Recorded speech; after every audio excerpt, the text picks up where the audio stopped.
오늘 좀 시간을 좀 찬양팀도 좀 당겼습니다. 이 역대상 지금 간략하게 5절 6절 말씀만 봤는데요, 26장 1절로 32절에도 바로 이 고앗 자손들에 대한 내용들이 기록이 되어 있습니다. 다윗이 이 건물을 세우기보다도 먼저 사람을 세우는 것에 대해서 먼저 우선시하고 중요하게 생각했다라는 것을 성경을 통해서 알 수가 있는데, 성전을 짓기 이전에 먼저 성전을 섬기는 사람들을 먼저 이렇게 쭉 설명을 하고 있는데요, 제일 먼저 레위인을 이제 세웁니다. 레위라고 하는 지파는 성전 봉사 일을 맡았던 사람들인데, 레위인들을 세우는 일을 먼저 하고 그 다음에 제사장 세우는 일을 그 다음에 합니다. 그리고 그 다음에 성가대를 먼저 세우게 돼요. 그리고 나서 문지기를 세우는 일을 하는데, 다 같은 원리로 이제 세우면서 24반차라는 말을 들어보셨을 텐데, 요즘 말로 하면 이제 24개조예요. 우리가 4조 있듯이 24개조로 나누어서 그 1년을 이제 돌리는 겁니다.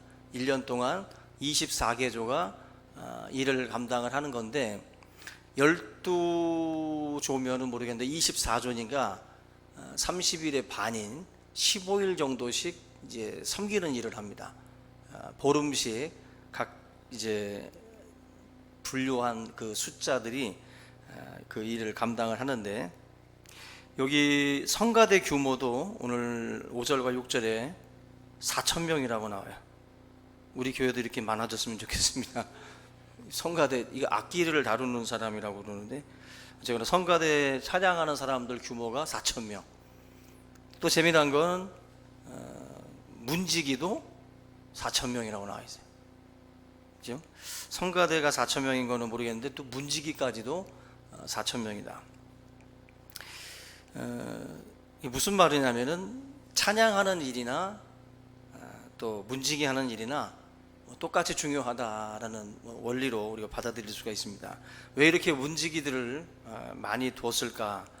왜 문지기가 중요할까? 상식적으로 문지기의 역할은 이제 들락날락하는, 그죠? 출입을 관리하는 그 역할을 하는 사람들인데, 이방인들과 또 부정한 자들이 출입을 할 때에 이걸 이제 통제하는 거죠. 돌려보내고 또 입장시키고 그런 일들을 하는데, 바로 이것은 이제 거룩과 분별을 위해서 문지기가 필요해요. 거룩하게 하나님의 성전이나 하나님의 백성들을 이제 분류하고 구별하기 위한 그러한 그 방법으로 문지기를 두는 겁니다. 심지어 나이트클럽도 문지기들이 있잖아요. 그죠?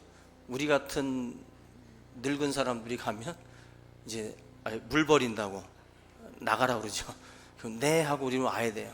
그래서 아예 안 가죠, 우리는. 그래서 금요일날 교회 오는데, 이걸 이 문지기들이 하는 역할이 뭐냐면은 물 관리하잖아요, 이놈들도. 그런 것처럼 성전의 문지기들도 거룩함을 이제 구별하는 겁니다. 그들은 거룩을 구별하는 건 아니지만, 이 성전에 있는 문지기들은 바로 이 거룩함, 이 구별, 이것 때문에 필요한 사람들입니다. 영적으로 성전이라고 할 수 있는 게 바로 우리거든요. 우리의 몸이 성전이라고 말씀을 했다면 우리 몸도 문지기가 필요한 거예요. 그죠? 성전의 문지기가 필요하듯이 여러분들도 주의 몸 된 성전이기 때문에 그런 면에서 영적 파수꾼, 문지기들이 하나둘씩 필요하다. 마음의 파수꾼이 필요하고 또 입술의 파수꾼들이 필요합니다. 성경에 보면 모든 지킬 만한 것들 중에서 더욱 내 마음을 지키라 그랬어요. 문지기를 두라는 겁니다. 우리의 마음도 수시로 들락날락하는 것이 있기 때문에 그것을 이제 우리가 끝까지 지켜야 할 마음이 있고 또 버려야 할 마음이 있어요. 근데 그것을 우리가 이 옥석을 구별해 내듯이 문지기들이 있어서 마음의 파수꾼들이 그걸 이제 걸러내야 됩니다. 입술의 파수꾼도 마찬가지죠. 인격의 90%가 말이라고 그래요. 그만큼 우리가 말도 어떻게 하느냐에 따라서 달라지는데, 이 파수꾼이 하고 있는 역할들이 바로 막을 것은 막고 들여보낼 것들은 들여보내는, 돌려보낼 것들은 돌려보내는 그 역할들을 바로 이 파수꾼들이 하게 됩니다. 지금 우리가 보고 있는 고라 자손 같은 경우에 바로 이 문지기 사역을 했어요. 그러니까 그 고라 자손의 여러분들이 성경에 보면은 저주받아서 모세의 권위에 도전을 했다가 땅이 고라 자손과 연합했던 250명과 함께 다 땅이 삼켜버리죠. 마치 지진이 나서 다 삼키듯이 그 반역한 사람들에 대해서 하나님이 심판을 했어요. 민수기 16장 31절에 보면은 땅이 갈라져서 그들을 다 삼켜 다 죽게 됐다라는 표현이 나오는데, 그만큼 고라 자손에 대한 그 역사를 보면은 굉장히 부정적이고 굉장히 안타까운 역사가 있어요. 그래 놀라운 거는 그 민수기 시절이 지나가고 세월이 흘러서 이 고라 자손들이 그 저주받았던 고라 자손이 어떻게 되느냐라는 거죠. 오늘 제목에 나와 있는 것처럼 이 고라 후손들은 충성된 길을 걸어갑니다. 그렇게 하나님의 권위에 도전하고 모세에게 도전했던 고라 자손들이 세월이 지나서는 그 후손들은 충성된 사역들을 감당을 했다. 낮은 자리, 지금 우리가 보고 있는 자리가 뭐예요? 문지기잖아요. 이 문지기 역할을 이제 고라 자손들이 감당을 합니다. 결국 낮은 자리지만 그 자리를 최선을 다해서 충성을 할 때 하나님께서 이 고라 자손에 대해서도 축복을 하셨다라는 거죠. 그러니까 우리가 지금 뭐 조상 탓하고 환경 탓할 필요 없어요.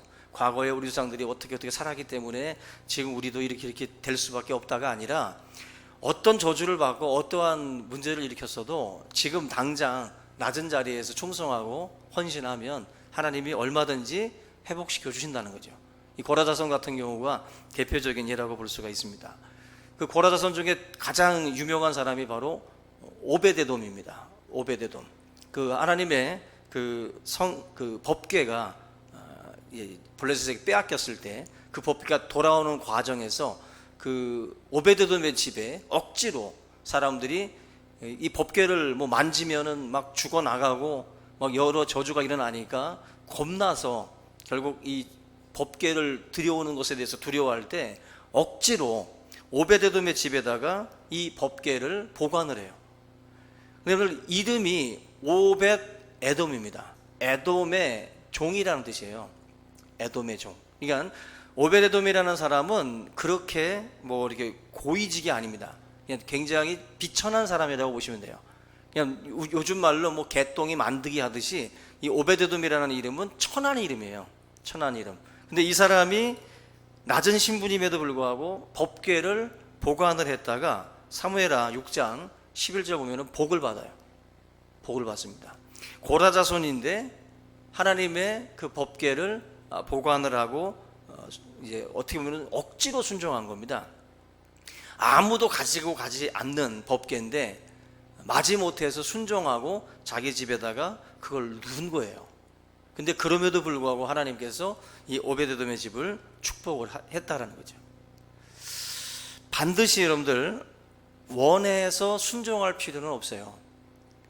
우리가 자원하는 마음으로 기쁨으로 순종하고 충성하는 것도 아름다운 일입니다. 그러나 이 성경을 보시면 억지로 순종을 해도 복을 받습니다.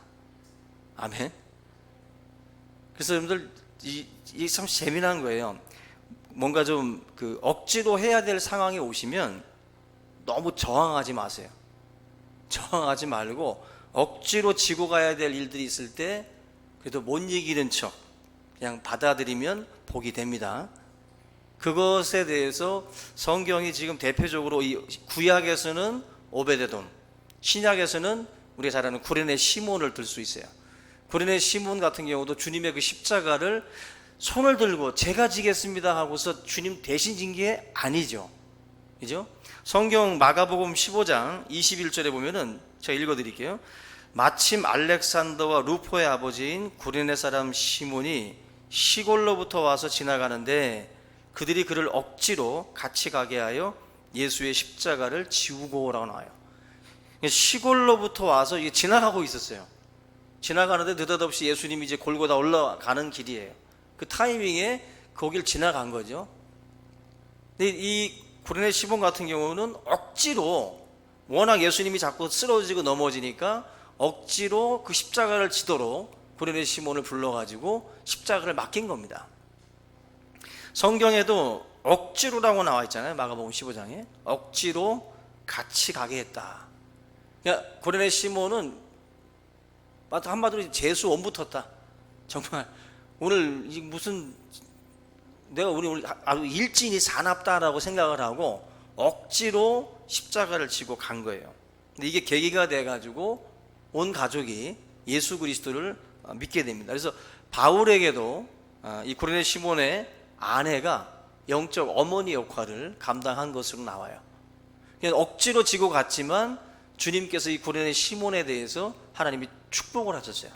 믿음의 축복도 하셨고 그 가정에 축복도 하셨다. 처음부터 알고 가는 사람은 없잖아요. 우리가 예수를, 저도 사실 처음에 은혜 받을 때 뭐 기도원 가자, 예배 가자 할 때 막 죽지 못해 끌려갔습니다. 정말 속 끌려가듯이 예배 드리기 싫은데 끌려갔고, 그죠? 뭔가 자꾸 누군가는 주고 싶은데, 막 은혜를 주고 싶은데 나는 거절을 하는 거지. 가고 싶지 않은 거지. 이쪽에서 하고 싶은 게 많은데 자꾸 끌고 가니까. 근데도 억지로라도 가면서 들려오는 말씀들이 있었고, 또 마음 가운데 심겨지는 말씀이 있었고, 그러면서 하나님의 은혜를 경험을 했고, 그러면서 복을 받고 그렇게 살아온 거죠. 여러분들 중에도 무조건 다 이렇게 막 기쁨으로 나오는 건 없어요. 우리 가운데에 어쩔 때는 주일날 기쁨으로 오지만 어느 날은 억지로 오시는 분들도 있잖아요. 지금 억지로 온 분 계시죠? 그죠? 억지로.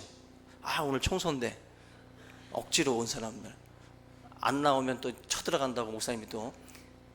근데 억지로 왔는데 말씀을 듣고 억지로 왔지만 어떤 경험하는 은혜들이 있는 것처럼 이 고레네 시몬 같은 경우가 대표적이라고 보시면 돼요. 그러니까 여러분들이 뭔가 내가 살면서 가장 좋은 건 자원하는 심령이고 기쁨의 사역이죠. 그렇지만 성경에서는 우리의 연약함을 잘 아시는 것 같아요. 우리의 연약함을 아셔서 우리가 언제나 그런 최상의 컨디션으로 하나님의 일들을 언제나 그렇게 하지 못합니다. 주일 오전 예배 저도 억지로 드리는 날이 있습니다. 억지로 드리는 날이 있어요. 여러분들도 아마 그런 식으로다가 억지로 찬양하고 억지로 선교단하고 억지로 주방 가서 설거지하고 음식할 때 있죠. 그죠? 소금 팍팍 뿌리고 싶고 그냥 막 짜든지 말든지 막. 그런데 억지로도 하는 것도 복이에요. 그게 참 놀라운 거예요. 그러니까 하나님은 야 그렇게 할 바에 때려쳐가 아니라 그렇게 할 바에 때려쳐가 아니라 그래 그래도 억지로라도 하는 게 그래도 야 기특하다라고 보신다는 게 참 감사할 일입니다. 아마 최상의 컨디션으로 드린 것만 하나님의 상급이 된다면 별거 안 남을 것 같아. 별거 안 남을 것 같아. 이 고레네 시몬도 내 마음의 상태와 상관없이 억지로 순종을 했고 그걸 지시를 받아들였어요. 근데 상상 못할 그런 은혜가 임한다는 겁니다. 그래서 여러분들 억지로 해야 될 상황이 오시면 그냥 순종하세요. 그냥 못 이기는 척, 그냥 지는 척 억지로 그냥 감당을 하셔야 돼요. 거기에 쏟아지는 은혜가 있을 줄로 믿습니다. 그게 바로 하나님께서 주시는 은혜예요. 그게 참 은혜. 제가 예전에 간증했던 것처럼 우리 가정에 1년 12달을 계속해서 오시던 분이 있었어요. 전도하시면서 전사님이지 지금 목사님이지만 그 계속된 방문은 정말 징그러웠습니다. 주일날 예배 드리는 거는 이건 너무 느슨한 거야. 이거는 정말 하루도 빠짐없이 매일매일 왔어요. 매일매일 와가지고 앉아가지고 무릎 꿇고 가정 예배 드린다고 막 예배 인도하는데 거기를 앉아있는 것 자체가 정말 지옥이었습니다. 지옥이었어요 처음에. 근데 그 지옥 같은 자리에 계속 억지로 앉아가지고 예배를 드렸어요. 근데 또 그분 설교가 제 설교처럼 그렇게 좋은 것도 아니야. 그냥 평이한 거예요. 그러니까 나이가 드신 아줌마가 하는 설교니까 그냥 그저 그런 설교예요. 한 말 또 하고 한 말 또 하고 언제나 이사야 뭐 43장 42장 뭐 두려워 말라 놀라지 말라 내가 너와 함께한다. 하여튼 그 말씀만 그냥 계속 구주구장창 하시는 거예요. 근데 그 말씀을 듣는데도 처음에 은혜가 안 되죠. 죽겠어요. 그런데 시간이 지나면서 하나님이 내 마음을 열고 내 귀를 열면서 하나님의 어떤 사랑과 그 은혜를 이제 깨닫게 하시는 그런 역사들이 일어나요. 여러분들이 억지로 지고 가는 그 십자가 속에 은혜가 있을 줄로 믿습니다. 지금 감당하시는 사역 중에 참 무거운 십자가, 정말 억지로 지고 가는 십자가일지라도 하나님은 그걸 통해서도 여러분들에게 은혜를 주실 줄로 믿습니다. 항상 충성하고 항상 순종으로 받아들이는 삶을 통해서 복을 누리는 저나 여러분들이 다 될 수 있기를 주님의 이름으로 축원합니다. 우리 이 시간 오늘 이 말씀을 함께 붙들고 우리 간절한 마음으로 우리 통성으로 기도하겠습니다. 같이 기도합니다. 살아계신 하나님 아버지, 은혜와 사랑을 감사를 드립니다. 우리가 지고 가는 그 십자가가 결코 하나님 아버지 가볍지 않지만 그 모든 것 우리가 하나님 앞에 순종하며 기쁨으로 지고 가기보다 우리가 언제나 부족한 마음으로 또 억지로 지고 가는 순간들이 많이 있었음을 고백합니다. 하나님, 그럼에도 불구하고 우리의 헌신과 또 우리의 이 수고에 대하여 주님 기억하여 주시고 또 우리를 긍휼히 여겨주시며 하나님의 그 십자가의 거룩한 또한 은혜 가운데로 우리를 인도하여 주심을 감사를 드립니다. 하나님 아버지, 참으로 우리가 평생을 살아갈 때에 하나님의 말씀 속에서 참으로 우리가 다시 한번 우리가 순종할 수 있는 마음을 배우게 하여 주시옵소서. 주께서 말씀하실 때에, 지시하실 때에 우리가 아브라함처럼 기꺼이 또한 순종하고 따라갈 수 있는 믿음이 있기를 원합니다. 억지로 주님의 십자가를 지고 걸어갔던 불운의 시몬을 또한 그의 가정을 또 하나님께서 구원하여 주시고 축복하여 주신 것처럼 저들의 삶 가운데에도 하나님이 주시는 은혜가 반드시 있을 줄로 믿습니다. 주께서 오늘 우리의 모든 삶 가운데에 하나님의 영광들이 함께 할 수 있도록 주여 인도하여 주시옵소서. 감사합니다. 사랑해 주님,